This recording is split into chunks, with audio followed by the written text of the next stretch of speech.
키우다 보면 또 우리 젊은 엄마들이, 젊은 부부들이 아이들을 키우는 것을 지켜보게 되면 부모가 통제하기 어려울 정도로 울고 불고 하고 난리를 치는 경우, 이런 어린이들을 보게 됩니다. 때로는 우는 데서 그치는 게 아니라 막 자리에 들어 눕기도 합니다.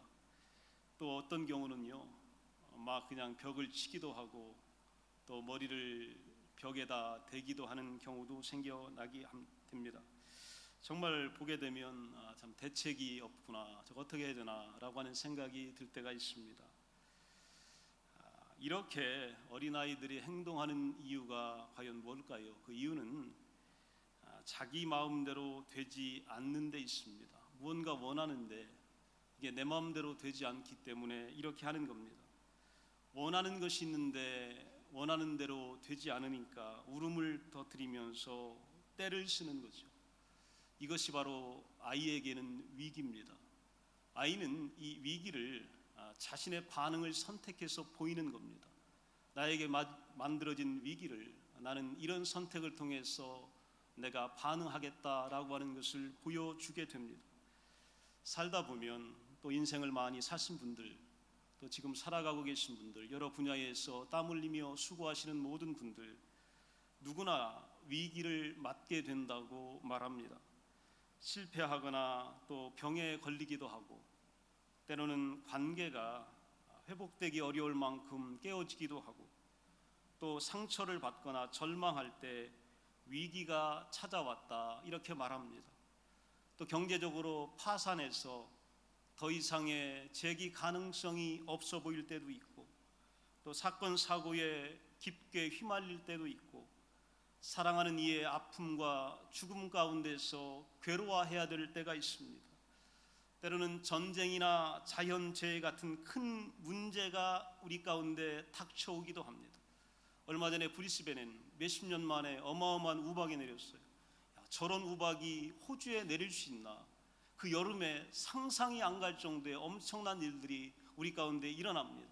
세계 도처에는 IS라고 하는 어마어마한 세력들이 일어나서 사람들을 죽이고 참수하는 일도 발생합니다.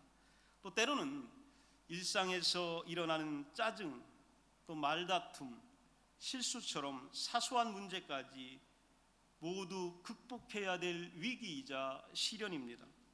우리의 인생은 문제의 연속입니다. 한 문제 해결되면 다른 문제가 발생합니다.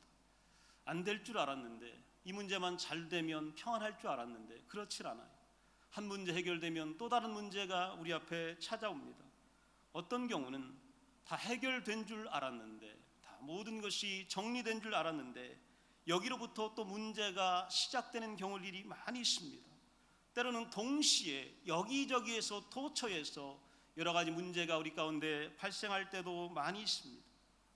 문제가 잘 풀리면, 위기를 우리가 잘 극복하게 되면 추억이라는 이름으로 기억의 저장소에 저장하게 된다고 합니다. 추억의 저장소에는 자신감이 채워지고 기쁨과 감사가 그곳에 저장된다고 합니다. 그런데 문제가 잘 풀리지 않을 경우, 위기를 잘 넘기지 못했을 경우에는 상처라는 이름으로 기억의 저장고에 저장된다고 합니다. 상처의 저장고에는 두려움과 불안과 분노와 미움, 또 좌절의 늪이 그 가운데 가득 채워져 있다고 합니다. 아마 대부분은 문제의 원인을 찾고 싶어 애쓸 겁니다. 그리고 찾아야 할 것입니다. 계속해서 파도처럼 밀려오는 위기를 우리는 때로는 다 막아설 수 없습니다. 그 어떻게 다 해결할 수 있는 방법을 우리는 다 갖고 있지 못합니다. 그러나 위기가 찾아올 때에, 문제가 찾아올 때에 어떻게 반응할지는 선택할 수 있습니다. 위기 앞에, 문제 앞에서 내가 어떤 반응과 어떤 선택을 해야 될지, 그것은 할 수 있는 겁니다. 성경에 보면 같은 상황에서 또 같은 자리에 있는 사람이, 같은 권위를 가지고 같은 힘을 가지고 있는 사람이 정반대로 행동한 이야기가 가끔씩 등장을 하게 됩니다. 그 중에 대표적인 인물이 한 사람은 다윗 왕이고 또 한 사람은 이스라엘의 초대 왕 사울 왕입니다. 다윗은 제가 설명을 드리지 않더라도 너무 유명합니다. 돌팔매로 거인 골리앗을 쓰러뜨렸습니다. 다윗 왕은 그런데 부하 장수를 죽이고 그의 아내를 빼앗은 것 때문에 선지자에게 책망을 듣는 위기를 만나게 됩니다. 이때 다윗은 충분히 왕의 권위를 내세워서 자신의 죄를 숨기고 잘못을 고발하는 사람을 제거할 수도 있었습니다.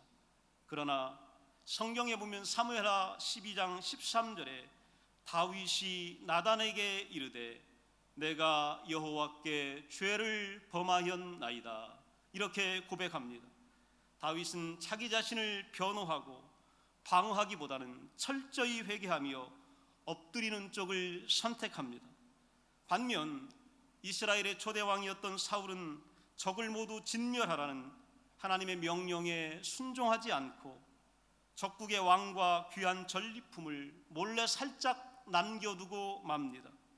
이 사실을 알아챈 선지자가 크게 책망하지만 사울은 오로지 왕으로서의 위험이 깎이는 것만 신경 씁니다. 내 체면이 오늘 무너지는 것만 생각합니다. 사람들이 나를 어떻게 볼지 이것만 생각합니다. 그래서 사무엘상 15장 30절에 보면 사울이 이르되 내가 범죄하였을지라도 이제 청하옵나니 내 백성의 장로들 앞과 이스라엘 앞에서 나를 높이사 나와 함께 돌아가서 내가 당신의 하나님 여호와께 경배하게 하소서 이렇게 말하고 있습니다. 똑같은 왕의 신분을 가진 두 사람, 똑같은 자리에서 똑같은 상황과 똑같은 책망을 만났던 두 사람, 똑같이 하나님 앞에서 죄를 짓고 똑같이 선지자의 책망을 받았지만 이에 대한 두 사람의 반응은 너무나도 다릅니다. 그리고 이 반응에 따른 결과 역시 하늘과 땅 차이로 달라지고 말았습니다. 다윗 왕은 이스라엘 역사에서 지워지지 않는 위대한 왕으로 남아 있습니다. 그러나 사울 왕은 전쟁터에서 비참하게 죽어갑니다. 그의 평생의 괴로움과 분노와 번뇌가 끊이질 않습니다. 그리고 늘 힘들어한 삶을 살아가게 됩니다. 고난과 고통, 실패와 아픔의 사건은 누구도 뒤돌리거나 지워버릴 수는 없습니다. 하지만 거기에 어떻게 반응할 것인지 우리 스스로 선택할 수 있습니다. 오늘 하나님은 다윗의 선택을 나를 통하여 듣기를 원하고 계십니다. 오늘 교회 지도자를 통하여 듣기를 원하고 계십니다. 하나님, 내가 범죄했습니다. 내가 죄를 범했습니다. 나를 용서하여 주옵소서. 하나님, 내 자신의 위신이 깎이는 게 문제가 아니라, 권위가 실추되는 것이 문제가 아니라, 내 체면이 상하는 것이 문제가 아니라, 하나님, 내가 잘못했습니다. 하나님, 나를 용서하여 주십시오. 하나님, 내게 다시 한번 기회를 허락하여 주십시오. 하나님, 도와주십시오. 다윗은 하나님께 이렇게 기도했습니다. 하나님은 이렇게 기도하는 지도자를 살려주셨습니다. 그리고 그를 통하여 하나님 나라의 위대한 꿈을 이루어 주셨습니다. 오늘 위기 앞에서, 문제 앞에서 저를 위시하여 우리 모두가 다 하나님 앞에 이렇게 기도하기를 원합니다. 제가 먼저 기도하기를 원합니다. 제가 먼저 하나님 앞에 회개하기를 원합니다. 제가 먼저 범죄했음을 통회하기를 원합니다. 여러분 앞에 고백하기를 원합니다. 오늘 나 때문에 하나님 이런 경우가 발생했습니다. 하나님, 나의 죄를 용서하여 주옵소서. 이것이 바로 다윗의 기도였습니다. 오늘 성경에 보게 되면 특별히 마틴 루터라고 하는 위대한 종교개혁자가 등장을 합니다. 참 어려운 싸움이었습니다. 이 싸움 가운데 그는 찬송가 585장을 만듭니다. 그 가사가 내 주는 강한 성이요 방패와 병기 되시니 큰 환난에서 우리를 구하여 내시리로다. 이 찬송가를 만들고 이 찬송가를 부르며 그 험난한 종교개혁의 길에 들어섰고 완성해 나가게 됩니다. 마틴 루터의 이 곡은 시편 46편을 배경과 모티브로 해서 만들어진 곡입니다. 그러면 시편 46편에 뭐라고 기록되어져 있길래 마틴 루터는 예수님께서 강한 성이고 피난처가 되냐면 시편 46편 1절부터 3절에 보면 하나님은 우리의 피난처시요 힘이시니 환난 중에 만날 큰 도움이시라. 그러므로 땅이 변하든지 산이 흔들려 바닷 가운데 빠지든지 바닷물이 솟아나고 뛰놀리니 그것이 넘침으로 산이 흔들릴지라도 우리는 두려워하지 아니하리로다. 이것이 바로 시편의 내용입니다. 이 시편을 지은 시인은 예루살렘 성이 적들에게 포위당했지만 하나님이 지켜줄 것이라고 확신하며 이 시를 졌습니다. 이 시편의 배경의 사건이 그렇습니다. 아수르 제국의 어마어마한 대군대가 이스라엘의 예루살렘 성을 포위하고 공격합니다. 이제 예루살렘 성이 함락하는 건 시간 문제입니다. 당시의 왕이 누구냐면 희망이 보입니다. 히스기야 왕입니다. 히스기야 왕은 이스라엘 유다 역사 가운데 몇 안 되는 선하고 의롭고 귀한 왕입니다. 정직하고 하나님 앞에 신실했던 왕입니다. 엄청난 위기가 이 나라와 민족 가운데 닥치게 된 겁니다. 바람 앞에 등불처럼 위태로운 상황입니다. 나라 전체가 흔들리고 망할 위기에 처해 있습니다. 과연 이런 상황에서 히스기야 왕은 어떤 반응을 선택했을까요? 히스기야 왕은 어떤 일을 했을까요? 그는 우리의 예상을 철저히 뒤집습니다. 예루살렘 성의 은과 금은 물론 성전문의 금과 또 기둥의 금까지 벗겨 아수르 왕에게 바치는 대반전의 모습을 보여줍니다. 막상 아수르의 칼날 앞에 서보니 두려움에 압도되어 한순간에 히스기야 왕이 무너지고 말았습니다. 깡통이 한순간에 찌그러지듯이 한순간에 위대한 왕이 주저앉고 말아버린 겁니다. 거기에 믿음이 보이질 않습니다. 거기에 기도가 보이질 않습니다. 거기에 눈물이 보이질 않고 금식이 보이질 않고 하나님을 찾는 그 어떤 것도 보이지를 않습니다. 모든 것들이 자취를 감춰버립니다. 위기를 모면해 보겠다고 하나님을 찾는 대신 다른 방법들을 시도합니다. 오늘 시편의 저자가 얘기한 것처럼 백성들은 하나님을 찾고 있는데, 하나님을 믿고 있는데, 백성들은 하나님께 의지하고 하나님 도와달라고 간청하고 있는데 왕은 오늘 하나님이 보이지 않습니다. 지도자는 하나님이 보이지 않습니다. 여러분, 이게 바로 문제입니다. 성도들은 기도하는데 목회자가 기도 안 하는 것이 문제입니다. 성도들이 하나님을 찾는데 목회자가 하나님을 찾지 않았기 때문에 위기가 닥친 것이고 오늘 우리에게 어려움이 닥친 것이고 문제가 찾아올 수 있었던 것입니다. 히스기야 왕은요, 백성들이 기도할 때 그는 기도하지 않았습니다. 백성들이 하나님을 찾을 때 그는 하나님을 발견하지 못했습니다. 하나님이 그의 눈 속에 없었습니다. 이것 때문에 나라가 위기를 맞게 된 겁니다. 그러나 정반대의 사람들이 있습니다. 요단강가의 앞에 서 있는 여호수아와 이스라엘 백성들, 오늘 본문에 나오는 그 백성들입니다. 하나님이 약속하신 가나안 땅에 들어가기 위해서 그들은 요단강을 건너기 위한 작전을 시작합니다. 그런데 그들에게 주어진 미션이 다소 특이하게 보입니다. 오늘 본문 3장 3절에 보면 백성에게 명령하여 이르되 너희는 레위 사람 제사장들이 너희 하나님 여호와의 언약궤 매는 것을 보거든 너희가 있는 곳을 떠나 그 뒤를 따르라. 하나님은 이스라엘 백성이 언약궤를 따르게 하십니다. 언약궤를 따르라고 하는 말은 하나님을 따르라고 하는 의미입니다. 하나님이 직접 갈 길을 인도하시겠다는 그런 말씀입니다. 오늘 그 말씀이 이 백성 가운데 주어졌는데 한 가지 이상한 점이 발견됩니다. 3장 4절에 보면 그러나 너희와 그 사이 거리가 2000규빗쯤 되게 하고 그것에 가까이 하지는 말라. 그리하면 너희가 행할 길을 알리니 너희가 이전에 이 길을 지나보지 못하였음이니라. 이렇게 말씀하고 있습니다. 2000규빗이라고 하는 거리는 현재 단위로 따지면 1km 정도의 거리가 됩니다. 즉 1km 떨어져서 모든 백성들이 언약궤를 따르라라고 하나님께서 명령해 주십니다. 왜일까요? 왜 언약궤와 백성 사이를 떨어뜨려 놓은 것일까요? 이유가 있습니다. 그 이유는 언약궤에 백성의 선두그룹이 너무 바짝 붙으면 후미그룹이 이 언약궤를 볼 수 없기 때문입니다. 의미 없이 무작정 앞사람 뒷모습만 보고 따라가기가 쉽기 때문입니다. 오늘 관심이 언약궤가 아니라 앞사람 가는 대로 앞에 것 행해지는 대로 때로는 들려오는 말 때문에 먼지 때문에 냄새들 때문에 혼돈을 일으킬 수 있습니다. 앞서가시는 하나님을 바라보되 선도그룹뿐만 아니라 모든 백성이 전체가 다 언약궤를 볼 수 있어야 한다 이 말입니다. 그래서 이 백성이 요단강을 건너야 된다는 것이고, 가나안 땅을 온 백성이 한 마음과 한 뜻을 가지고 같은 뜻을 가지고 같은 눈빛으로 기도하며 나아갈 때에 가나안 땅을 점령할 수 있다고 하나님은 가르쳐 주십니다. 그래서 1km의 거리를 두게 하신 겁니다. 한 번도 가보지 않은 이 낯설고 어려운 길이기에 하나님을 바라보고 그 뒤를 쫓으면 나아갈 바를 알게 된다라고 하는 것입니다. 우리가 위기를 만나면, 문제를 만나게 되면 위기 속에서는 인생과 신앙의 궤도 수정이 필요합니다. 이 궤도 수정은 어떤 거냐면 지금까지의 방향을 바꾸는 겁니다. 지금까지의 내가 생각했던 거리를 바꾸는 겁니다. 각도를 바꾸는 겁니다. 그리고 그 바꾼 각도에서 하나님을 찾아내는 겁니다. 우리에게는 오늘 궤도 수정이 필요합니다.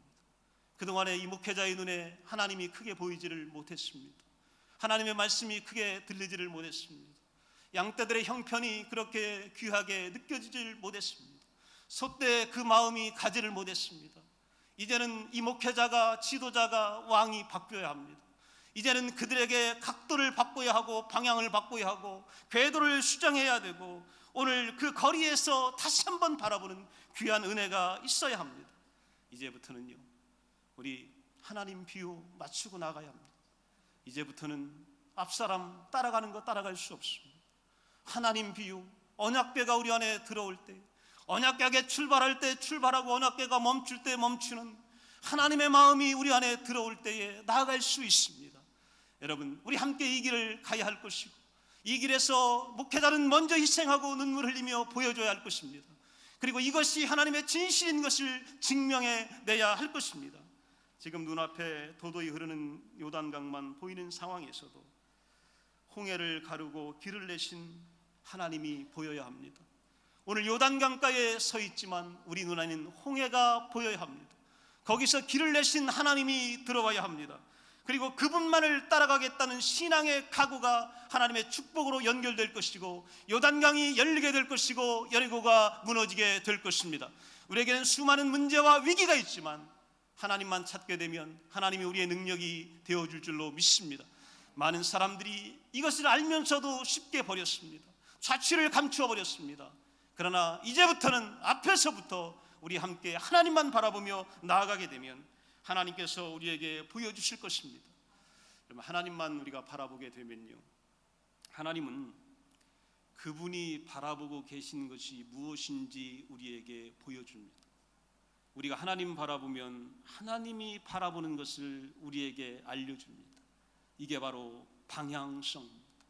우리는 그분만 보면 됩니다.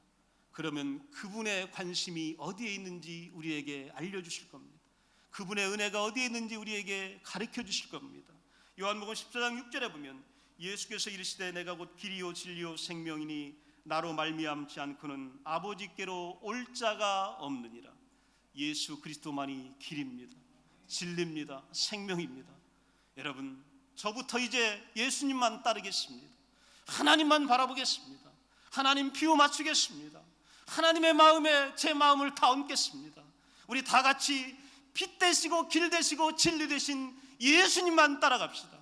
그래서 하나님의 은혜가 우리 가운데 넘쳐나게 합시다. 우리의 상처가 추억으로 바뀌도록 하나님께 기도합시다. 우리의 아픔이 하나님의 기쁨이 되도록 기도합시다.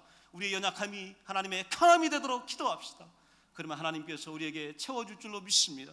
14장 10절에 보면 내 이름으로 무엇이든지 내게 구하면 내가 행하리라.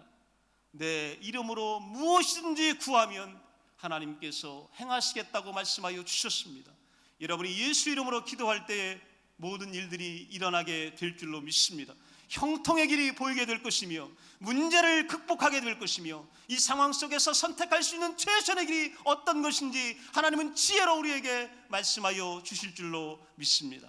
우리 다 같이 함께 자리에서 일어나겠습니다.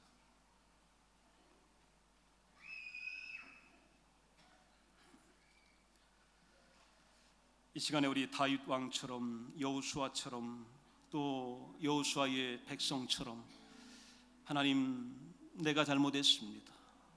지도자가 잘못했습니다. 목회자가 잘못했습니다. 하나님 용서하여 주옵소서. 하나님, 내가 범죄하였습니다. 내가 하나님의 마음을 몰랐습니다. 하나님에게 떠나 있었습니다. 하나님, 내게 하나님의 마음을 허락해 주옵소서. 여러분, 하나님이 우리 눈앞에 보이면 우리 인생의 문제가 해결됩니다. 오늘 내 병마와 질병에서 하나님의 치유의 역사가 흐릅니다. 내 인생과 삶과 일터와 또한 사업의 자리에서 축복의 길이 뚫리게 되어 있습니다. 오늘 사방으로 우겨쌈을 당하여도 하나님 빛이 우리에게 비추게 되어 있습니다. 하나님의 구원의 사다리가 우리를 향하여 비추게 되어 있습니다. 하나님, 나를 도와주시옵소서. 하나님, 내가 잘못했사오니 하나님 나를 도와주시옵소서. 이 시간에 여러분의 주의 종을 위하여, 목회자를 위하여, 지도자를 위하여 여러분 기도해 주시기 바랍니다. 여러분은 기도했는데 제가 기도하지 못했고, 여러분은 하나님을 찾았는데 제가 하나님을 찾지 못했습니다.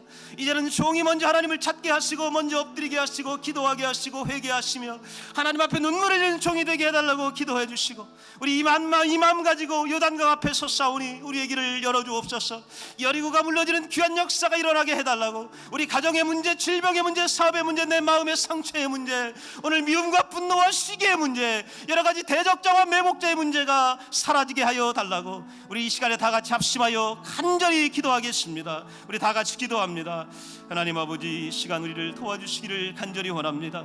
하나님 아버지, 내가 당신에게 책망받습니다. 하나님, 내가 범죄하였고 내가 잘못했습니다. 하나님 아버지, 나는 내 위신 깎이는 거, 내 체면 떨어지는 것만 생각했습니다. 내 권위만을 높이려고 생각했습니다. 사람들 앞에서 나를 세워달라고만 얘기했습니다. 하나님, 나는 사울과 같은 존재였습니다. 사울왕과 같이 하나님 앞에서 미련한 존재였습니다. 하나님, 이 시간에 용서하여 주시고, 다윗왕처럼 내가 잘못했습니다, 범죄하였습니다, 용서하여 주옵소서. 하나님, 나를 살려주시옵소서. 기도하는 종 되게 하여 주옵소서. 우리 성도들의 가슴 속에, 우리 지도자들의 가슴 속에, 우리 기름 부음을 받은 중직자의 음성 속에, 믿음 속에 하나님의 놀라운 역사가 일어나게 하여 주시며, 우리 성도들 가운데 은혜가 넘쳐나게 하여 주시고, 축복이 일어나게 하여 주시고, 하나님의 선하신 뜻이 드러나게 하여 주옵소서. 하나님 아버지, 우리 성도들 가운데 오늘 상처 속에, 위기 속에, 문제 속에 있습니다. 몸이 아픈 성도가 있습니다. 병상에 누워있던 성도가 있습니다. 오늘 하나님 아버지, 치료받기를 원하는 성도가 있습니다. 예수 그리스도의 이름으로 명하노니 모든 질병이 떠나가게 하여 주옵소서. 머리부터 발끝까지 모든 장기 가운데에 주의 선하심과 건강하심이 흐르게 하여 주옵소서. 우리 성도들 가운데 주의 은혜가 흐르게 하여 주셔서 하나님께 기도하며 나아가게 하여 주시고, 하나님의 뜻을 찾게 하여 주시고, 하나님을 축복하시고 안수하여 주셔서 모든 선한 일들이 이 교회를 통하여 우리 성도들 가운데 일어나게 하여 주시옵소서. 하나님 아버지, 당신이 다시 말씀하여 주시고 안내하여 주시고 길을 보여 주시옵소서. 우리가 따를 수 있도록 순종의 마음을 허락하여 주시고, 우리가 무릎 꿇을 수 있게 하여 주시고, 주의 종이 먼저 하나님 앞에 납작 엎드리며 기도하게 하여 주시며 내 자를 잡아가게 하여 주시옵소서. 하나님의 귀하신 은혜가 우리 성도들에게 임하기를 간절히 원하오며 예수님의 이름으로